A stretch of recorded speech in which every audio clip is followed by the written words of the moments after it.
Let's begin what's trending with an update to the Free Nnamdi Kanu protest on Monday, where despite court orders, protesters led by activist Omoyele Sowore trooped out to demand the release of the leader of the indigenous peoples of Biafra. Well, on Tuesday, a magistrate court ordered the remand of Aloy Ejimako, one of the lawyers representing Nnamdi Kanu, in Kuje prison. The police arrested Ejimako after he joined protesters demanding Kanu's release and charged him alongside 12 others with various offenses, including criminal conspiracy, disobedience of a lawful order, inciting disturbance, and disturbance of public peace, contravening sections 152, 114, and 113 of the Penal Code law. This development has escalated the controversy surrounding the protest, while legal observers note that while lawyers have the constitutional right to peaceful assembly, their arrest during the protest they participated in adds another layer of complexity to an already contentious case involving freedom of expression, the right to protest, and due process. Well, activist Omoyele Sowore, in response to this detention, actually put out a post on X, and he wrote, "It is unfortunate that the Nigerian Bar Association has remained quiet regarding the unwarranted and unjust detention of Nnamdi Kanu's lawyers, Aloy Ejimako and Barrister Okereke Kingdom Nnamdi.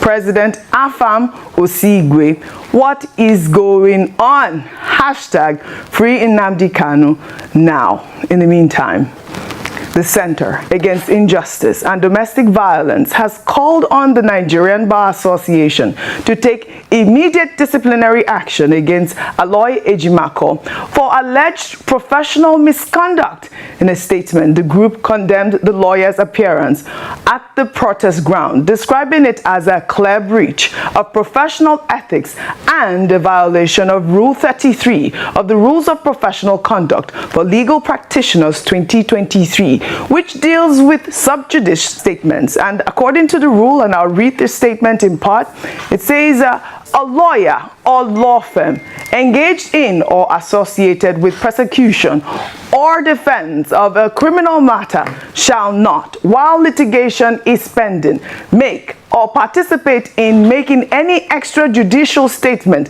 that is calculated to prejudice or interfere with the fair trial of the matter, adding that the law expects that lawyers argue their cases in court, not on the streets, in protest grounds, or on media platforms. I mean, Vimba, I'm coming to you. Mr.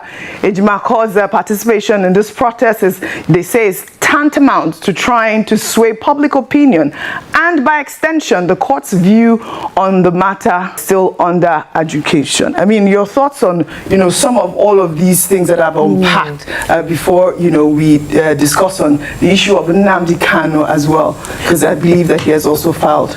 Yes, very complex issues. And I think in this instance, I always like to say two things can be true at the same time. The first issue is dealing with the incarceration of the lawyer and the other group of activists. Now, when you look at that FIR report and the issues that they are being indicted for, there are a number of concerns. The number one concern being people are saying that, but this group also included Sowore himself, but Sowore is a free man, and the other 13, I believe, are in prison. So why is there separation between those who have been arrested if they were all together in a group and alleged to have all committed the same offense? Why is there this selectivity? So that means that clearly the playing field is not level. The rules are not applying equally, and many people are even challenging and contesting those rules to say, well, is this really what transpired? Were they really causing public disruption with their protest? Besides the fact that they did stay within the limits prescribed to them, when they tried to go beyond those limits, the police acted and they were peaceful in their execution. However, another issue that I brought up earlier that I'll bring up is this issue of of chanting war songs. And I think we have to be careful now with where we're going. I drew parallels with the case of Julius Malema in South Africa, who was taken to court over chanting a war song. If you remember, he has a song called Kill the Boer. And he says that it's not an insightful song because it's a remnant of their liberation past. So we now need to start having a conversation in Nigeria about whether chanting of war songs that are remnants of a struggle of the past do constitute a public disruption in some form or the other. In South Africa, it was ruled to have been within the constitutional right of any activist or advocate to chant any war song they want. Now it's set for the Nigerian law to set their own precedent on this issue. Now that's on one aspect. On the aspect of sub judice, the rules are clear.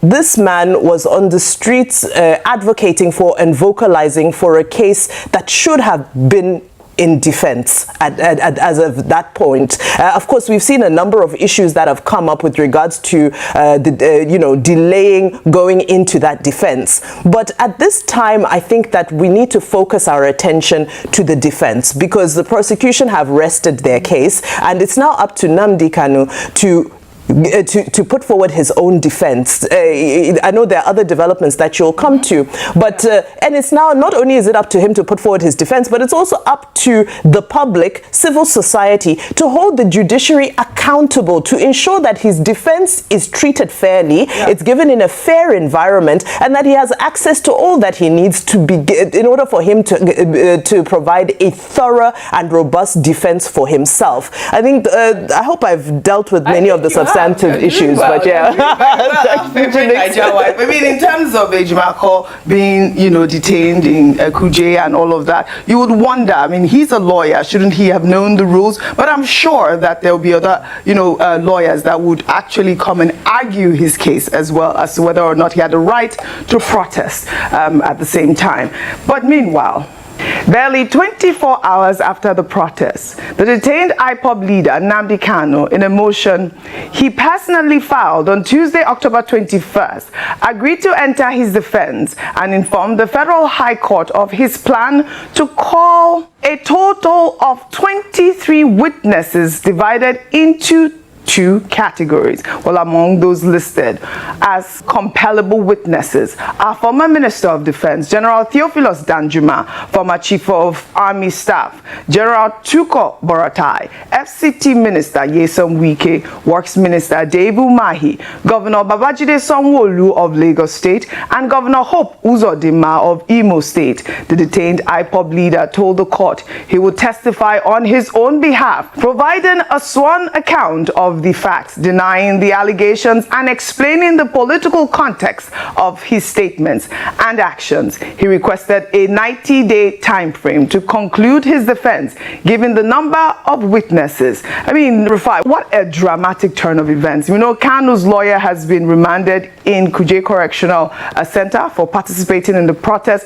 The timing and Kanu's decision to personally sign the notice raised questions about his relationship with his legal team and suggest a significant strategic pivot in his defense approach, potentially signaling his readiness to confront, the charges directly after years of legal challenge. People would say, I mean, he had no choice. Right now, his lead counsel is in detention. He has to, I believe he also is a lawyer. He says, Nnamdi Kanu.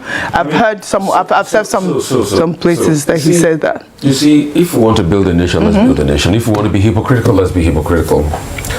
For all of those that are saying Ejimako has no right of protest, and I'm not a lawyer, so please, you can challenge some of my thoughts, but I'll think freely on this. And they are claiming sub judice. We have all been on this table where many cases that are currently in courts have been come to discuss here. Do you remember? Can we even go back and point out a couple of things? Anyway, we remember the debacle of Natasha, and we remember how people were coming to discuss the case while even the judges said they shouldn't discuss it here. Do we remember? Why didn't the legal disciplinary committee, why did they called in then? This case has not been, it's been on for a while. You remember that at some point during President Buhari's administration, some Igbo leaders, even when the case was in court, went to prevail over President Buhari for a political solution. Were they sub judice then? I'm talking about those Igbo leaders. Yeah.